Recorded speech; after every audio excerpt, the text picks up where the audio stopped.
Tetapi karena ilmu itu diberikan kepada yang bukan berhak, maka ilmu itu menjadi rusak. Ilmu itu bukan bermanfaat tetapi menjadi racun.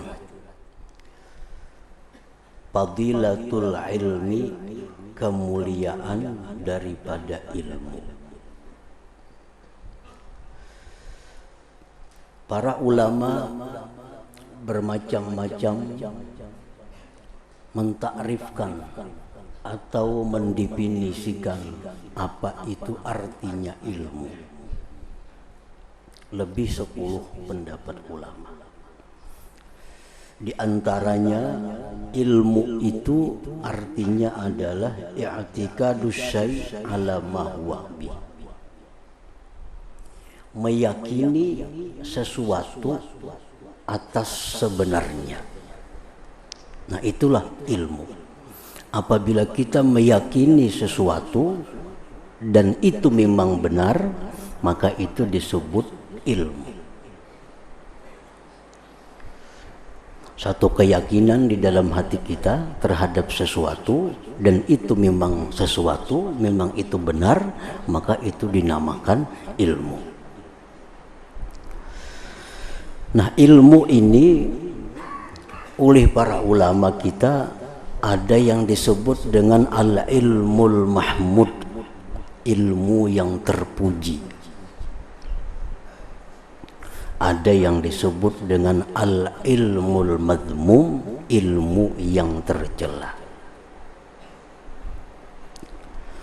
Nah, apabila ada ayat-ayat Al-Quran, hadis-hadis Rasulullah sallallahu alaihi wasallam yang membicarakan tentang kelebihan, kemuliaan ilmu, kemuliaan, keutamaan ilmu, maka tentu yang dimaksud itu adalah ilmu yang al-mahmud, yang terpuji.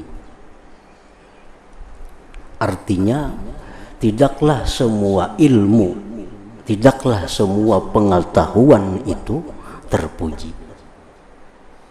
Ada ilmu yang dicela, yang apabila kita mempelajari ilmu yang dicela itu akan menjauhkan kita dari Allah Subhanahu wa ta'ala. Sedangkan ilmu yang terpuji itu ilmu-ilmu yang mendekatkan diri kita kepada Allah. Ilmu-ilmu yang membuat kita semakin takut kepada Allah. Ilmu-ilmu yang membuat kita semakin cinta kepada Allah. Ilmu tentang halal haram, ilmu tentang sahnya ibadah kita, ilmu bagaimana supaya ibadah kita itu diterima oleh Allah. Nah, ilmu-ilmu semacam itulah ilmu yang terpuji. Ilmu yang kita mempelajarinya, kita dapat pahala dari Allah. Ilmu yang kita menelaahnya, membahasnya, mendengarinya, dapat pahala dari Allah. Apapun nama ilmu itu, nama ilmu kada jadi masalah. Nama ilmu tidak jadi masalah. Pokoknya setiap pengetahuan yang membuat kita ini dekat kepada Allah, yang membuat kita makin cinta, makin takut kepada Allah, maka itulah ilmu yang terpuji, ilmu yang kita diperintahkan untuk selalu memperbanyaknya, untuk selalu menuntutnya dari buayan sampai liang lahat. Nah, para muhibbin rahimakumullah, kadang-kadang sebuah ilmu sebenarnya terpuji, tetapi karena ilmu itu diberikan kepada yang bukan berhak, maka ilmu itu menjadi rusak. Ilmu itu bukan bermanfaat tetapi menjadi racun. Nah, sebenarnya ilmunya itu baik, ilmunya ini terpuji, tapi karena diberikan kepada orang-orang yang belum berhak untuk menerima ilmu itu, maka ilmu ini akan jadi racun bagi orang-orang yang menerimanya. Sama halnya dengan obat. Obat itu adalah baik, Cuma kalau obat itu diberikan kepada yang bukan yang mesti meminumnya, maka obat itu bukan bermanfaat tapi justru menjadi racun kepada seseorang. Seperti ilmu tentang Allah atau yang lazim disebut dengan ilmu hakikat. Ini sesuatu ilmu yang sangat agung, sangat mulia.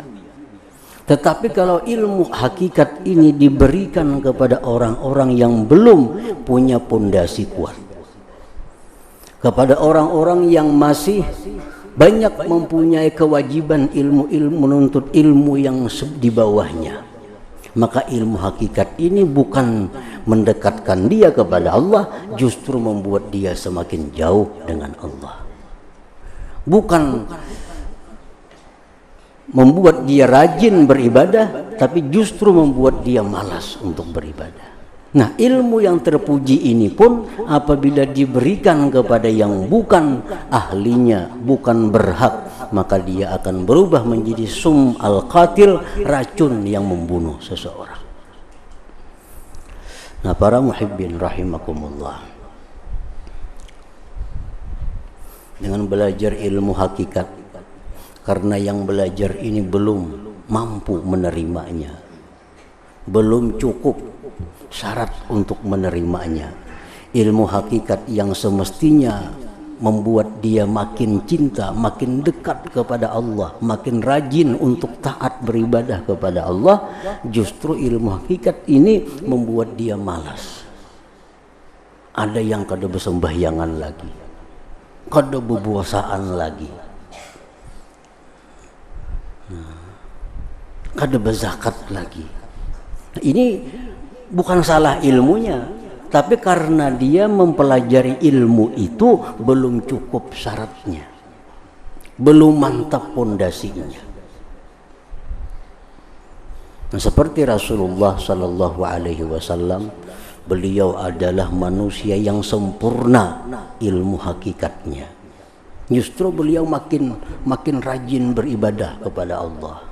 Beliau makin suka untuk berbuat taat kepada Allah.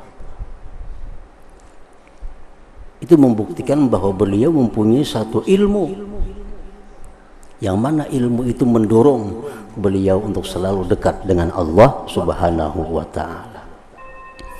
Nah, para muhibbin rahimakumullah, fadilatul ilmi, kemuliaan ilmu. Syawahiduhu minal Qur'an ayatun katsirah minha qauluhu azza wa jal, syahidallahu annahu la ilaha illahu wal malaikatu wa ulul ilmi qa'iman bil qist. Dalil-dalil tentang ilmu dari Al-Quran sangat banyak ayatnya yang menunjukkan mulianya itu ilmu dan orang-orang yang diberi Allah ilmu itu. Di antaranya syahidallah annahu la ilaha illahu wal malaikatu wa ulul ilmi qa'iman bil qist. Allah telah menyaksikan. Allah telah menyaksikan. Arti menyaksikan itu mengetahui dan mengabarkan. Nah, mengetahui dan mengabarkan, itu pengertian saksi. Nah, Allah telah menyaksikan, Allah bersaksi, Allah mengetahui dan memberitakan bahwa tidak ada Tuhan selain Dia. Tidak ada Tuhan selain Dia. Dan malaikat pun menyaksikan bahwa tidak ada Tuhan selain Allah. Wa ulul ilmi, dan orang-orang yang berilmu. Nah, orang-orang yang berilmu menyaksikan bahwa tidak ada Tuhan selain Allah. Hal keadaan Allah berdiri dengan adil. Anzur kaifa bada'a subhanahu wa ta'ala binafsihi wa sanna bil malaikati wa sallasa bi ahlil ilmi. Maka tengoklah bagaimana Allah memulai dengan dirinya. Kemudian nomor 2 malaikat. Yang nomor 3 ahlil ilmu, orang-orang yang berilmu. Jadi yang menyaksikan bahwa tiada Tuhan selain Allah, Allah sendiri dan malaikat dan orang-orang yang diberi ilmu oleh Allah. Wa nahika bihadza syarafa wa fadla, dan cukuplah engkau dengan ini suatu kemuliaan dan keutamaan yang diberikan Allah Subhanahu wa taala, bahwa orang-orang yang berilmu itu disebut Allah sebagai orang-orang yang menyaksikan bahwa tidak ada Tuhan selain Allah Subhanahu wa taala. Wa qala Allah Ta'ala, dan firman Allah Ta'ala, yarfa'illahu alladhina amanu minkum walladhina utul ilma darajat. Artinya Allah mengangkat derajat orang-orang yang beriman dan orang-orang yang diberi ilmu beberapa derajat.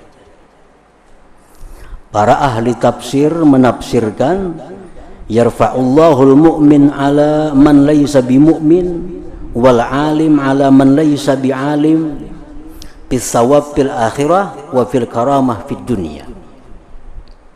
Allah meninggikan derajat orang yang beriman atas yang tidak beriman, dan Allah meninggikan derajat orang yang diberi ilmu atas orang yang tidak diberi ilmu, baik urusan pahala itu di akhirat maupun kemuliaan di dalam dunia. Jadi orang mukmin dengan orang yang bukan mukmin itu mesti diutamakan yang mukmin, mesti dimuliakan lebih daripada orang yang bukan beriman. Baik di dunia apalagi di akhirat. Ini Allah mengajarkan kepada kita bagaimana kalau kita berhadapan dengan orang-orang mukmin, dengan orang-orang yang tidak beriman. Mana yang kita muliakan, mana yang kita tinggikan derajatnya. Tentu orang yang beriman lebih kita muliakan daripada orang yang tidak beriman kepada Allah Subhanahu wa ta'ala. Jadi Allah tidak menyamakan kedudukan derajat orang yang beriman dengan yang tidak beriman. Dan Allah meninggikan derajat orang yang berilmu atas orang yang tidak berilmu. Orang yang berilmu mesti ditinggikan derajatnya dari orang yang tidak berilmu. Di zaman Sayyidina Umar radhiyallahu an menjadi khalifah, beliau menjadikan orang-orang yang berilmu itu duduk di depan beliau. Walaupun mereka itu muda, walaupun mereka itu anum, seperti Ibnu Abbas radhiyallahu an yang sangat muda, tapi di majlis Sayyidina Umar itu dimajukan daripada yang lain yang lebih tua. Karena apa? Karena ilmunya. Karena Allah memang demikian. Allah meninggikan derajat orang yang berilmu dari derajat orang yang beriman biasa dengan beberapa derajat, baik urusan dunia maupun urusan akhirat. Ibnu Abbas mengatakan ada 700 derajat lebih orang yang berilmu daripada orang yang beriman yang biasa. Baik urusan apapun, apalagi di akhirat, kemuliaan yang diberikan Allah kepada orang berilmu itu 700 derajat lebih daripada orang yang beriman biasa. Nah, yarfa'illahu alladhina amanu minkum walladzina utul ilma darajat. Wa qala Allah azza wa jalla, dan firman Allah, qul hal yastawil ladzina ya'lamuna wal ladzina la ya'lamun. Katakan wahai Rasul, adakah sama orang-orang yang berilmu dan orang yang tidak berilmu? Kada mau sama. Kemuliaan yang diberikan Allah kada sama orang berilmu dengan yang tidak berilmu. Pahala satu ibadah tidak sama Allah berikan kepada orang yang berilmu dengan orang yang tidak berilmu. Ini sembahyang 2 rakaat orang biasa, ini sembahyang 2 rakaat tapi orang berilmu, Allah kada akan menyamakan ganjaran keduanya.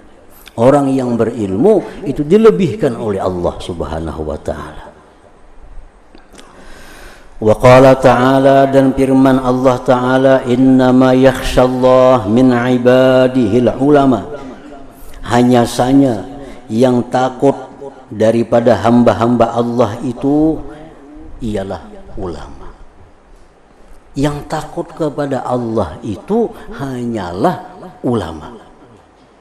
Artinya apa? Yang takut kepada Allah hanyalah orang yang berilmu. Nah, kalau orang kada berilmu, pasti kada akan takut kepada Allah. Orang yang tidak punya ilmu tidak akan takut kepada Allah, karena dia tidak mengetahui tentang Allah Subhanahu wa ta'ala. Kalau orang berilmunya tahu bahwa Allah itu maha mengawasi. Allah maha mengawasi. Dimanapun kita berada, satu kalimat apapun yang kita ucapkan akan diperhitungkan oleh Allah. Apabila kalimat itu bagus, ganjarannya adalah pahala. Nah, apabila kalimat itu tidak bagus, ganjarannya adalah azab. Nah, itu orang berilmu yang tahu. Makanya yang hanya takut kepada Allah itu adalah orang-orang yang berilmu. Orang yang tidak punya ilmu kada akan takut kepada Allah. Nah, nanti yang dimaksud ilmu ini adalah ilmu yang mengenai tentang Allah Subhanahu wa ta'ala. Bukan semua ilmu. Orang yang ahli fikih, ilmu fikih dipuji mempelajarinya, tapi itu tidak akan membuat takut kepada Allah. Yang bisa membuat takut kita kepada Allah apabila kita mempelajari ilmu yang berhubungan dengan Allah Subhanahu wa ta'ala. Nah, para muhibbin rahimakumullah. Wa qala ta'ala, walau radduhu ila rasul wa ila ulil amri minhum la'alimahu alladhina yastanbitunahu minhum. Jikalau mereka itu menyerahkan perkara kepada Rasul atau kepada orang-orang yang berilmu dari mereka, niscaya mengetahui akan perkara itu orang-orang yang mampu memaham akan perkara itu daripada mereka. Radda hukmahu, Allah menyerahkan hukum satu perkara fil waqa'i, pada kejadian-kejadian, ila istimbatihim, kepada istimbat para ulama, wa alhaqa rutbatahum, Allah menghubungkan martabat para ulama bi rutbatil anbiya, dengan martabat para nabi, bi kasfi hukmillahi ta'ala, pada membuka hukum Allah. Ujar Tuhan, kalau kalian tidak mengetahui sesuatu masalah, bagaimana hukumnya, bagaimana mestinya, serahkan kepada Rasul. Tanyakan kepada Rasul, apakah ini boleh atau tidak boleh. Nah, atau kepada para ulama. Nah, jadi Allah menyerahkan sesuatu perkara agar ditanyakan kepada para ulama. Nah, ini menunjukkan bahwa bagaimana ulama itu membawa amanah dari Allah sebagai orang yang dipercaya Allah untuk menjelaskan sesuatu hukum perkara kepada mereka-mereka yang tidak mengetahuinya. Nah, banyak ayat-ayat Al-Quran yang menjelaskan tentang keutamaan ilmu.